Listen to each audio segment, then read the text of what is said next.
Hello friends, ఇవాళ వీడియోలో మనం 26th జూలై 2022కి సంబంధించిన కరెంట్ అఫైర్స్ గురించి అయితే డిస్కషన్ చేద్దాం. ఎవరైతే state and central level government జాబ్స్కి ప్రిపేర్ అవుతున్నారో వాళ్ళందరికీ మన ఛానల్ తరపు నుండి వస్తున్న current affairs, paper analysis, additional GK videos చాలా యూస్ఫుల్గా ఉంటాయి. కాబట్టి ప్రతి ఒక్కరు ఈ వీడియోని లైక్ చేయండి, షేర్ చేయండి. మరిన్ని అప్డేట్స్ కోసం మన ఛానల్ని రెగ్యులర్గా ఫాలో అవ్వండి. అదేవిధంగా 24th జూలై 2022లో జరిగిన ఐబీపీఎస్సీ ఎండోమెంట్ ఆఫీస్కి సంబంధించిన కీతో పాటు నేను ఒక వీడియో పెట్టానండి పేపర్ని ఎక్స్ప్లెయిన్ చేస్తూ. ఎవరైనా చూడకపోతే ఒకసారి వీళ్ళు చూడండి. అండ్ మార్నింగ్ ఈరోజు ఒక పేపర్ అనాలిసిస్ కూడా అప్డేట్ చేశాను. ఎవరైనా చూడకపోతే ఒకసారి వీళ్ళు చూడండి. చాలా ఇంపార్టెంట్ అండి, ఎందుకంటే మన కరెంట్ అఫైర్స్ అనేవి ఎగ్జామ్స్లో అడగడం జరుగుతుంది. నేను పదే పదే చెప్తున్నాను, మీరు అర్థం చేసుకొని రెగ్యులర్గా దీన్ని ఒక హ్యాబిట్గా పెట్టుకోండి. కరెంట్ అఫైర్స్ అనేవి ఇప్పటికప్పుడు అప్డేట్ అయిపోవడం వల్ల మీకు టైం సేవ్ అవుతుంది. అయితే ఈరోజు మనం ఫస్ట్ క్వశ్చన్ చూసుకుంటే, స్వతంత్ర భారతదేశంలో జన్మించిన మొదటి భారత రాష్ట్రపతి ఎవరు? ఆన్సర్ వచ్చేసి శ్రీమతి ద్రౌపది ముర్ము అండి.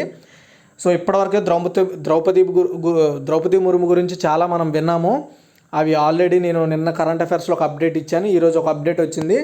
జూలై 25, 2022 భారత 15వ రాష్ట్రపతిగా ద్రౌపది ముర్ము అయితే, సో 20th జూన్ 1958న జన్మించారు ఆమెకి ఇప్పుడు 64 years. యాక్చువల్గా నిన్న ఒక క్వశ్చన్ పెట్టానమాట. కరెక్ట్గా 25 జూలైన ప్రమాణ స్వీకారం చేసిన లేదా రాష్ట్రపతి పదవి చేపట్టిన 10వ వ్యక్తి ద్రౌపది ముర్ము అని చెప్పాను. చాలామంది 15వ రాష్ట్రపతి కదా అంటున్నారు. రాష్ట్రపతిలో ఆమె 10వదే, కానీ జూలై 25న రాష్ట్రపతి పదవి చేపట్టిన 10వ వ్యక్తి అని చెప్పాను.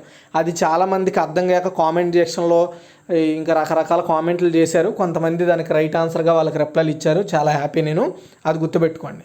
సో అయితే ఆమె మన ఇండియాకి చెందిన 2వ మహిళా రాష్ట్రపతి అండ్ ఫస్ట్ ట్రైబల్ ఉమెన్ అనమాట. అండ్ స్వతంత్రం తరువాత జన్మించిన ఫస్ట్ భారత రాష్ట్రపతి అన్నమాట. మిగతా వాళ్ళందరూ కూడా సో బిఫోర్ ఇండిపెండెన్స్కి ముందు పుట్టారనమాట. తర్వాత సెకండ్ వన్, రామ్సర్ జాబితాలో మరో 5 భారతీయ చిత్తడి నేలలు చేర్చబడ్డాయి. ప్రస్తుతం భారతదేశంలో రామ్సర్ చిత్తడి నేలలు ఎన్ని ఉన్నాయి? ఇక్కడ ఎన్ని అని ఇవ్వలేదు, బట్ ఎన్ని ఉన్నాయి? ఓకే, ఆన్సర్ వచ్చేసి 54 అండి. మొన్నటి వరకు 49 ఉండేవి. ఇప్పుడు కొత్తగా 5 యాడ్ చేయడం ద్వారా మొత్తం 54కి అయితే ఈ సంఖ్య చేరడం జరిగింది. చూడండి, రామ్సర్ జాబితాలో మరో 5 భారతదేశానికి చెందిన చిత్తడి నేలలు చేర్చబడ్డాయి. రామ్సర్ కన్వెన్షన్ ప్రకారం తమిళనాడులోని Karikili bird sanctuary and Pallikaranai marsh reserve forest, Pichavaram మడ, ఈ 3 కూడా తమిళనాడుకి చెందినవి. అండ్ మధ్యప్రదేశ్కి చెందిన సఖ్యసాగర్, మిజోరాంకి చెందిన పాల వెటల్యాండ్లు, మొత్తం 5 కొత్త చిత్తడి నేలల జాబితాలో చేరాయి రామ్సర్ జాబితాలో. చూడండి, సో దేశంలో అటువంటి ప్రదేశాల సంఖ్య ఇప్పుడు 54 చేరుకుందని కేంద్ర పర్యావరణ మంత్రిత్వ శాఖ అనౌన్స్ చేసింది.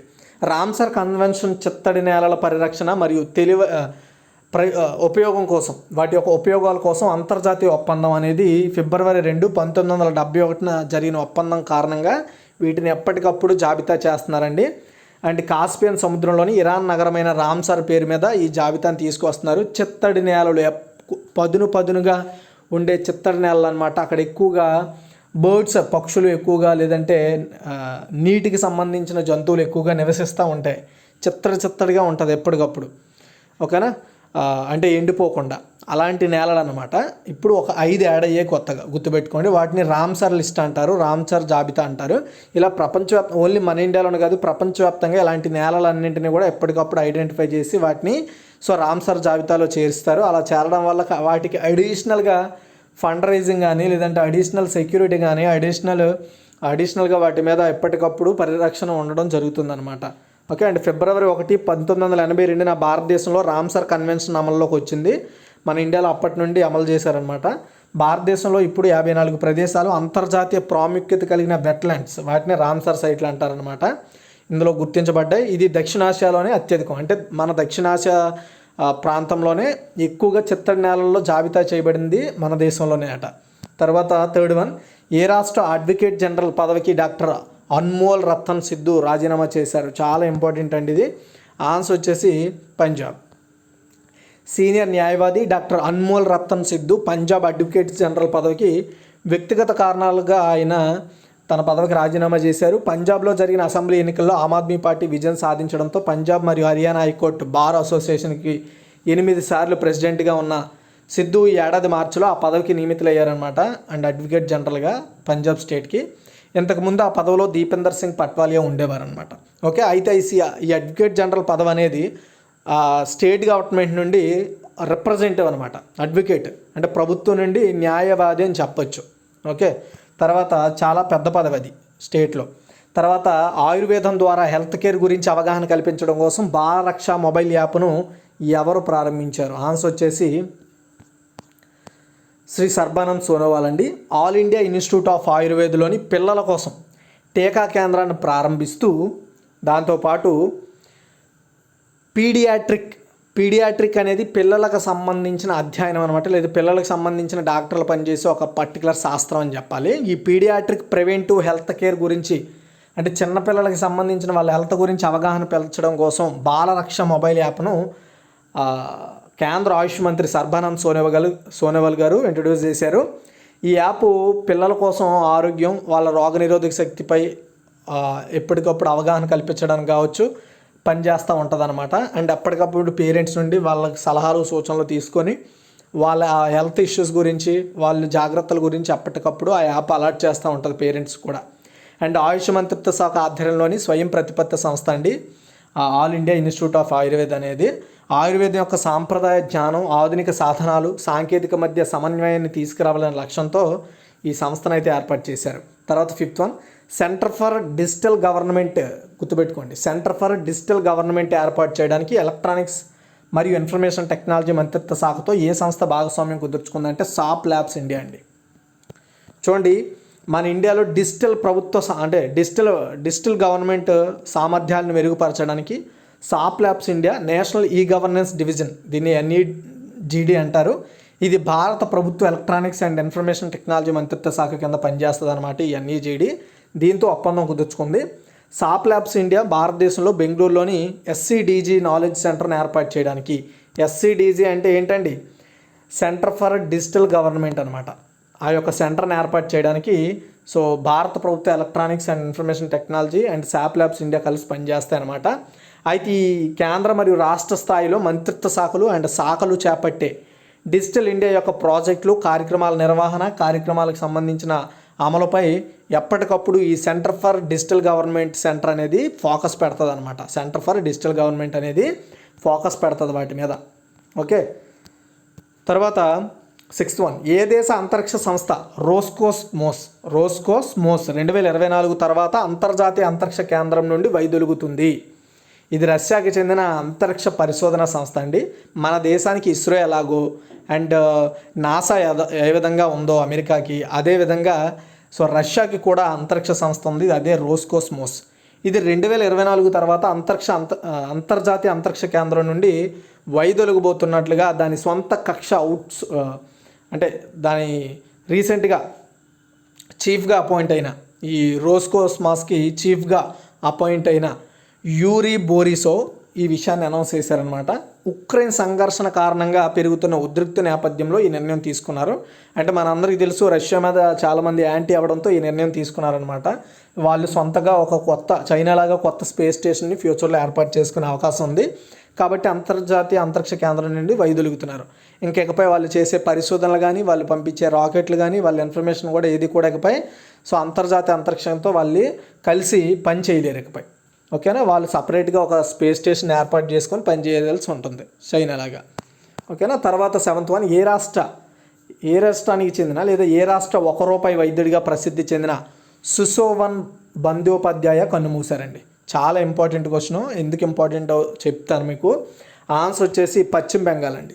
పశ్చిమ బెంగాల్ ₹1 వైద్యుడిగా బాగా పాపులర్ అయిన సుశోభన్ బందోపాధ్యాయ్ కోల్కతాలోని హాస్పిటల్లో చనిపోయారండి. చనిపోయేటప్పటికి ఆయన ఏజ్ 84 ఇయర్స్. అండ్ డాక్టర్తో పాటు ఆయన ఒక పొలిటికల్ లీడరు. బందోపాధ్యాయ్ కేవలం ₹1తో దాదాపు 60 ఇయర్స్ పాటు రోగులకి చికిత్స చేశాడండి. అండ్ ఏక్ టక్కర్ డాక్టర్ అని అంటారంటే, అంటే ₹1 వైద్యుడు అని అంటారు ఆయన్ని. బెంగాల్లో అయితే ఏక్ టక్కర్ డాక్టర్. అతను బోల్పూర్ స్థానం నుండి ఎమ్మెల్యేగా పోటీ చేశారు. అండ్ 1984లో కాంగ్రెస్ నుండి పోటీ చేశారు అప్పట్లో. అండ్ అతను గతంలో తృణమూల కాంగ్రెస్ సభ్యుడిగా అండ్ దాని జిల్లా అధ్యక్షుడిగా ఉన్నారు. కానీ తర్వాత పార్టీని విడిచిపెట్టేయడం జరిగింది. అతనికి 2020లో పద్మశ్రీ అవార్డు కూడా ఇచ్చారు. అదే సంవత్సరం అత్యధిక సంఖ్యలో రోగులకు చికిత్స అందించినందుకు గిన్నిస్ వరల్డ్ రికార్డ్స్లో కూడా అతని పేరు నమోదైంది. అందుకే ఇంపార్టెంట్ అని చెప్పా. తర్వాత 8 అండి, ఇన్నోవేషన్స్ ఫర్ డిఫెన్స్ ఎక్సలెన్స్, దీన్ని IDEX అంటారు. ఏ సంస్థతో తన 100వ ఒప్పందంపై సంతకం చేసి మైల్ రాయిని చేరుకుంది? ఆన్సర్ వచ్చేసి పసిఫై మెడికల్ టెక్నాలజీస్ అండి. సో పసిఫై మెడికల్ టెక్నాలజీస్ అనేది ఒక skin related startup company, skill health కేర్కి సంబంధించిన స్టార్టప్ కంపెనీ.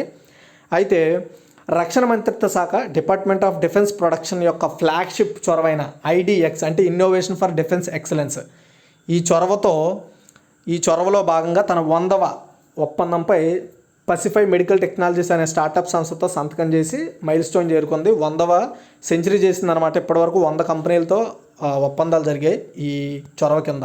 ఈ చొరవ ఇన్నోవేషన్స్ ఫర్ డిఫెన్స్ ఎక్సలెన్స్ అంటే డిఫెన్స్ రిలేటెడ్లో డిఫెన్స్లో అభివృద్ధి సాధించడానికి కొత్త ఇన్నోవేషన్స్ చేసే కంపెనీలతో టైఅప్ అయ్యి కొత్త ఆయుధాలను కావచ్చు, కొత్త ఎక్విప్మెంట్ని తయారు చేసుకొని వాటిని డిఫెన్స్ సెక్టార్లో ఇంప్లిమెంటేషన్ చేసి దాని ద్వారా మనము డిఫెన్స్ సెక్టార్లో పురోగతిని సాధించి ఎక్విప్మెంట్ విషయాలుగా అయితే గన్స్ కానీ రిలేటెడ్ ఏ వస్తువు అయినా సరే వాటికి పనిచేసే స్టార్టప్ కంపెనీలకి ఈ పర్టికులర్ ఈ చొరవ అనేది యూజ్ అవుతుందన్నమాట. అండ్ ఐడిఎక్స్ ఫ్రేమ్వర్క్ను 2018లో ప్రధాని మోదీ గారు స్టార్ట్ చేశారు. ఇది రక్షణ రంగంలో సహా అభివృద్ధి అండ్ ఒక వేదికగా పనిచేస్తుంది ఇది. అండ్ దేశంలో రక్షణ మరియు ఏరోస్పేస్ సెటప్ అభివృద్ధి చేయండి అండ్ అభివృద్ధికి ఇది ఉపయోగపడుతుంది ఈ ఐడిఎక్స్ అనేది. అండ్ ఇది రక్షణ మంత్రిత్వ శాఖ డిపార్ట్మెంట్ ఆఫ్ డిఫెన్స్ ప్రొడక్షన్ కింద స్థాపించబడిన డిఫెన్స్ ఇన్నోవేషన్ ఆర్గనైజేషన్ ద్వారా అమలు చేయబడుతుంది ఇది. ఓకేనా? అది సో ఇది ఏంటంటే మన ఇండియాలో ఉండే ఈ డిఫెన్స్ రిలేటెడ్కి యూజ్ అయ్యే స్టార్టప్లతో కొత్త ఒప్పందాలు చేసుకొని అవి మనకు సహకరించేలా దోహదపడుతుంది అనమాట ఈ ఇన్నోవేషన్. తర్వాత 9, స్వామ్ డ్రోన్లు, బుల్లెట్ ప్రూఫ్ జాకెట్ల కోసం ఎన్ని కోట్ల విలువైన సాయుధ దళాల ఆయుధ సేకరణ ప్రతిపాదనలకు కేంద్ర ప్రభుత్వం ఆమోదించింది? ఈరోజే జరిగింది ఇది. ఆన్సర్ వచ్చేసి 28,732 కోట్ల రూపాయలండి. చూడండి, స్వామ్ డ్రోన్లు, బుల్లెట్ ప్రూఫ్ జాకెట్లు, కార్బైన్లతో సహా ఇలాంటి డిఫెన్స్ రిలేటెడ్ కావాల్సిన ఎక్విప్మెంట్ను కొనుగోలు చేయడానికి 28,732 కోట్ల విలువైన సాయుధ దళాల ఆయుధ సేకరణ ప్రతిపాదనలకు ప్రభుత్వం ఆమోదించింది ఈరోజు. రక్షణ మంత్రి రాజ్నాథ్ సింగ్ నేతృత్వంలో జరిగిన డిఫెన్స్ అక్విజిషన్ కౌన్సిల్, ఇది గుర్తుపెట్టుకోండి, దీని మీటింగ్లో ఈ ప్రతిపాదనలు ఆమోదించారు. అయితే ఈ డిఫెన్స్ అక్విజిషన్ కౌన్సిల్ గురించి చూసుకున్నట్టయితే 3 సర్వీసులు అంటే army, navy, air force, Indian coast guard కోసం కొత్త విధానాలు, మూలధన సముపార్జనలపై నిర్ణయం తీసుకోవడానికి రక్షణ మంత్రిత్వ శాఖలో డిఫెన్స్ అక్విజిషన్ కౌన్సిల్ అనేది ఒక నిర్ణయాధికార సంస్థ. అంటే ఇప్పుడు నేను చెప్పిన ఈ 4 సంస్థల్లో కొత్త ఎక్విప్మెంట్ ఇంట్రడ్యూస్ చేయాలన్నా వాటిని డెవలప్ చేయడానికి నిర్ణయం తీసుకునే ఒక సంస్థ లాంటిది ఇది. కౌన్సిల్కు రక్షణ మంత్రి చైర్మన్గా వ్యవహరిస్తారు. అప్పుడు ఎవరైతే డిఫెన్స్ మినిస్టర్ ఉంటే ఆయనే చైర్మన్గా ఉంటారు. అండ్ ఇది కార్గిల్ యుద్ధం 1999 తర్వాత 2001లో జాతీయ భద్రతా వ్యవస్థను సంస్కరించడంపై మంత్రుల బృందం సిఫార్సుల మేరకు ఈ పర్టికులర్ డిఫెన్స్ అక్విజిషన్ కౌన్సిల్ని ఏర్పాటు చేశారండి. ఓకే, దీని గురించి ఆల్రెడీ నేను నెంబర్ ఆఫ్ వీడియోస్లో చెప్పాను. అండ్ 10, ఏఐఐటి నిర్మాన్ యాక్సిలరేటర్ ప్రోగ్రామ్ను ప్రారంభించింది. నిర్మాన్ ఆన్సర్ వచ్చేసి ఐఐటి కాన్పూర్ అండి. ఐఐటి కాన్పూర్లో startup incubation and innovation centre SIIC Nirmaan accelerator ప్రోగ్రామ్ను స్టార్ట్ చేసింది. దీనికి సైన్స్ అండ్ టెక్నాలజీ విభాగం మద్దతు ఇస్తుంది. 15 స్టార్టప్ సెలెక్ట్ చేయబడిన మొత్తం 15 స్టార్టప్లకి ల్యాబ్ నుండి మార్కెట్కి వారి ఉత్పత్తి ప్రయాణాన్ని వేగవంతం చేసే అవకాశం ఇస్తుంది. అంటే వీళ్ళు సెలెక్ట్ చేసే 15 స్టార్టప్లకి ఈ నిర్మాణ యాక్సిలరేటర్ ప్రోగ్రామ్ కింద వాళ్ళు తయారు చేసే ఉత్పత్తుల్ని మార్కెట్ చేయడానికి తొందరగా అవకాశం కల్పిస్తుంది. ప్రోటోటైప్ టు మార్కెట్ ప్రయాణం నుండి సవాళ్ళను అధిగమించడంలో వారికి హెల్ప్ చేస్తుంది. అండ్ 15 స్టార్టప్ల సమూహంలో బాగా వర్క్ చేసిన వాళ్ళకి స్టార్టప్లకి $1 బిలియన్ వరకు కూడా నగదు పురస్కారాన్ని ఇస్తారు ఆ ప్రోగ్రాం కింద. నెక్స్ట్ 11, పాలస్తీనా శరణార్థుల కోసం ఐక్యరాజ్య సమితి రిలీఫ్ అండ్ వర్క్స్ ఏజెన్సీకి భారతదేశం ఎన్ని $1 మిలియన్ విరాళాన్ని ప్రకటించింది? ఆన్సర్ వచ్చేసి $2.5 మిలియన్ అండి. పాలస్తీనా శరణార్థులు అంటే పాలస్తీనా నుండి అప్పుడు జరిగిన యుద్ధాల్లో వేరే ప్రాంతాలకు వలస వెళ్ళిపోయిన ఎవరైతే వ్యక్తులు ఉంటారో వాళ్ళని శరణార్థులు అంటాం. సో అలాంటి శరణార్థులకు $2.5 మిలియన్ అండ్ వివిధ ప్రాజెక్టుల అభివృద్ధికి సహాయం చేయడానికి భారతదేశం వారి కోసం United nations relief and works agency for near east in the Palestine refuses, ఓకేనా, ఈస్ట్ ప్రాంతంలో ఉన్న పాలస్తీన్ రెఫ్యూజెస్ కోసం ఈ United nations relief and work agency ఏదైతే ఉందో దానికి ఈ ఫండ్ని అయితే ప్రకటించింది. ఆ ఫండ్ని ఈ United nations relief and work agency అనేది ఈ పాలస్తీనా శరణార్థుల కోసం, వాళ్ళ శ్రేయస్సుల కోసం, వాళ్ళ మౌలిక వసతుల కోసం ఖర్చు పెడుతుంది అన్నమాట ఈ డబ్బుల్ని.